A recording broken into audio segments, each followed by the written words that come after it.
Hi, good morning student. Welcome back to my English class with me, Miss Tia. How are you today?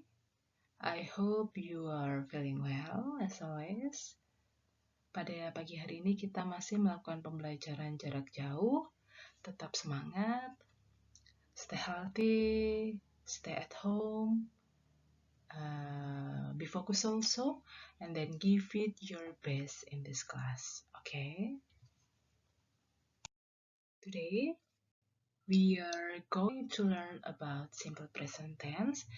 Jadi seperti yang Miss telah sampaikan sebelumnya via Zoom, pada semester 2 ini kita lebih detail mempelajari mengenai descriptive text, yang mana di descriptive text ini ada menyangkut dengan grammar yang kita gunakan. Yang pertama ada simple present tense. Jadi di sini kita akan belajar simple present tense. Untuk lebih detailnya, so use simple present to give information about fact, general truth, and repeated activities in the present.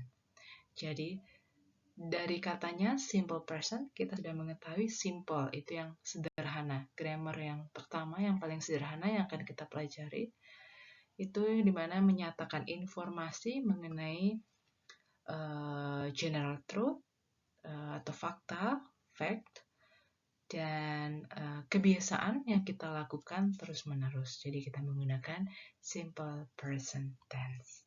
Oke. Alright, habitual action. Nah, di sini adalah kebiasaan atau kegiatan yang terus-menerus kita lakukan setiap harinya. For example, he always gets up at 4 o'clock every morning. Dia selalu bangun setiap jam 4 pagi. Jadi, sama ya, rutinitas kebiasaan sehari-hari. He combs his hair every morning. Okay. He combs his hair every morning. Dia menyisir rambutnya setiap hari. He always brushes his teeth 3 times every day. He washes his face 5 times every day. And then she goes to campus in the morning. Dia pergi kampus setiap pagi hari. Okay. This is habitual action. The function of a simple present tense yang menyatakan general truth. Jadi faktanya, for example, the earth goes around the sun. Jadi bumi berotasi mengitari matahari. This is fact. Okay. The sun rises in the east. Matahari terbit dari timur. Sudah jelas ya, bukan terbit dari barat. Okay. A week has 7 days. Jadi dalam satu minggu ada 7 hari. Ini faktanya. General truth. Okay. There is formula. Jadi di sini bagi menjadi 2, verbal and nominal. In positive, negative, and interrogative sentence. Jadi for example, this is formula rumusnya. In positive, subject plus verb 1 or S or ES plus object. And then in negative, subject plus do or does plus verb 1 plus object. Okay. In interrogative, do or does plus subject plus verb 1 plus object. Okay. Nah, yang mana menyatakan S or ES ini hanya subjek yang she, he, it. Okay. Do or does, subjek mana yang menggunakan do? I, you, they, we. Using do, and then yang menggunakan does, he, she, it. Okay, jelas ya? For example, she studies English. Subjeknya she, okay, sehingga menambahkan es. Nah, di sini ada study. Nanti di akhir misalkan memberikan catatan yang mana diakhiri kata s, yang mana ditambahkan es. Okay. She studies English. Okay. Dia belajar bahasa Inggris. Nih, in negative, she does not study English. study di sini berubah kembali ke bentuk awal ya, study, menggunakan Y. Dan dilihat dari subjeknya, ini ditambahkan dengan does not or doesn't. Yang menggunakan does itu he, she, it, oke. Sehingga after she ditambahkan dengan kata does not study English. Untuk di kata itu kalimat interrogatif, does she study English? Sama ya, study berubah ke bentuk awal study, ditambahkan kata does. Oke. How about in nominal sentence? In positive, ada rumusnya juga, subject plus to be, am, or is, or are, plus ana. What is ana? Ana adalah di sini ya. Kata di bawah, ana ada komplement yang terdiri dari adjective, noun, or adverb. Jadi bisa diganti dengan adjective, ditambahkan adjective, atau noun, or adverb. Okay. For example, I am a teacher. In negative, ditambahkan after to be, ditambahkan not, menjadi I'm not a teacher. How about interrogative? To be pindah ke depan ya. Karena ini subjeknya you, jadi menggunakan are you a teacher? Oke, jadi yang menggunakan to be, yang menggunakan am itu I, sudah jelas ya. Yang menggunakan is itu he, she, it, menggunakan is. Dan are itu menggunakan you, they, we. Subjeknya you, they, we. Oke, sudah jelas ya. Penggunaan in verbal and nominal sentence. Ada rumusnya juga untuk simple present tense. Oke. Nah, seperti yang Miss sampaikan sebelumnya, auxiliary verb in kalimat verbal. Jadi does itu subjek orang ketiga tunggal. Jadi yang menggunakan does adalah she, he, it. Oke. Do untuk subjek I, you, they, we. In nominal, am digunakan untuk subjek I, and then are digunakan untuk subjek they, we, you. Dan is digunakan untuk subjek she, he, it. Oke. Sudah jelas ya? Question word atau kata tanya pada simple present tense dalam kalimat verbal. Dari formula juga ya. Di sini ada rumusnya. Untuk menanyakan subjek, question word plus verb 1 bisa ditambahkan s or es plus object. Jika menanyakan selain subjek, question word plus do or does plus subject plus verb 1 plus tambahkan objeknya. For example, misalkan kita menyebutkan kita makan nasi setiap hari. We eat rice every day. Oke. Jika menanyakan siapa, menyatakan orang. Jadi kita menggunakan who eats rice every day. Oke. Misalkan kita ingin menanyakan apa yang kita lakukan setiap hari. Tidak menanyakan subjek ya. Jadi kita menggunakan what do we do every day. Oke. Misalkan kita ingin menanyakan apa yang kita makan setiap hari. What do we eat every day? Jika tidak menanyakan subjek, kita tambahkan do or does ya. Sesuai dengan diikuti dengan subjeknya apa. Oke, yang keempat, kapan kita makan nasi? When do we eat rice? Oke, di sini sudah jelas ya penggunaan question word di simple present untuk kalimat verbal. Untuk menanyakan subjek ada rumusnya sendiri dan menanyakan selain subjek we use do or does. Oke. The next kata tanya pada simple present dalam kalimat nominal. question word-nya, menanyakan subjek, dan selain subjek, question word plus to be plus subject.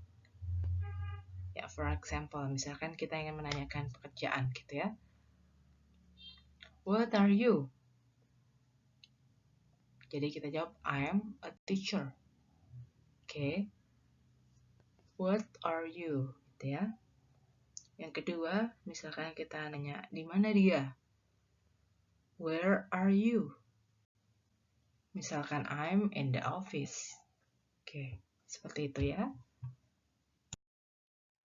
Selanjutnya, question word pada kalimat verbal simple present tense yang menanyakan subjek. There's formula question word plus verb 1 or S or ES plus object. Misalkan kita menggunakan question word who. For example, who goes to Jakarta?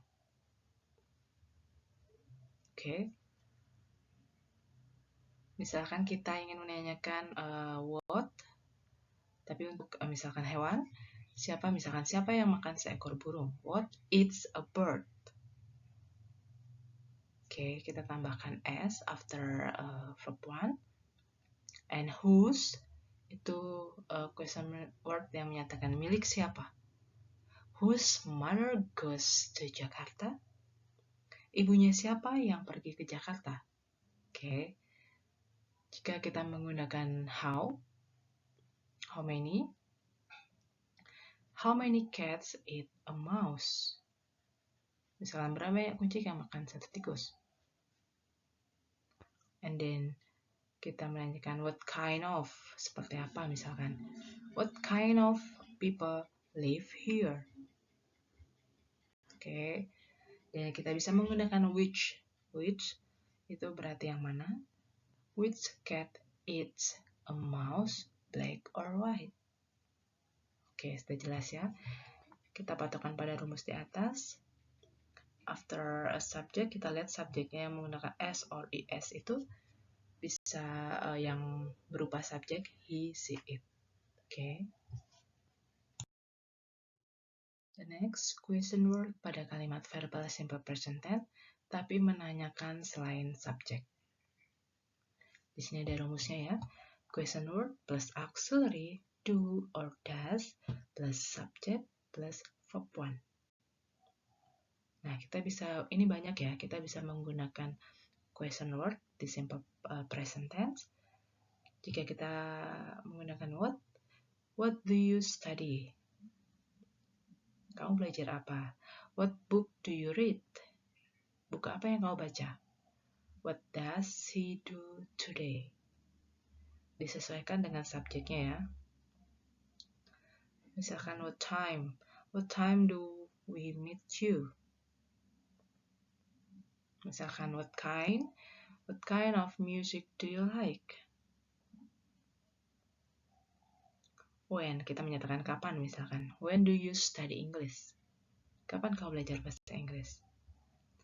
Menggunakan where do you study English? Why do you study English? Ini kata-kata question word yang bisa kita gunakan di simple present tense. Dan penggunaan how, bagaimana? How do you study English? Bagaimana kamu belajar bahasa Inggris? Misalkan kita menggunakan how often. How often do you study English? Berapa sering kamu belajar bahasa Inggris? Kita menanyakan berapa banyak, kita menggunakan how many. How many books do you read? How many times juga bisa. How many times does your boyfriend call you? Berapa kali pacar menelponmu? How much? Berapa banyak? Tapi ini untuk menanyakan jumlah yang tidak dapat dihitung. For example, how much information do you get? And then you can use how long. How long does she read a book? Jika kita ingin menanyakan yang mana, we can use which. Which color do you prefer, red or blue? Jika kita ingin menanyakan siapa, menanyakan kepemilikan, kita dapat menggunakan whose. Whose book do you read? Buku siapa yang kamu baca? Oke.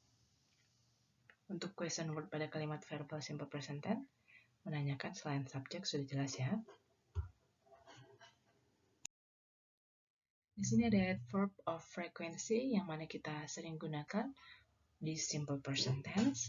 For example, always, often, usually, sometimes, seldom, never, 3 days a week, twice a month, 8 hours a day, every day, ini standar ya, every day, every month, 3 times a week. Jadi ini ada keterangan waktu yang sering kita pergunakan di simple present tense.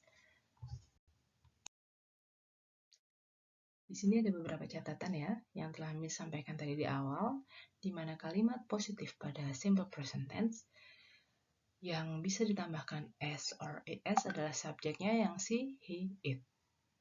Oke.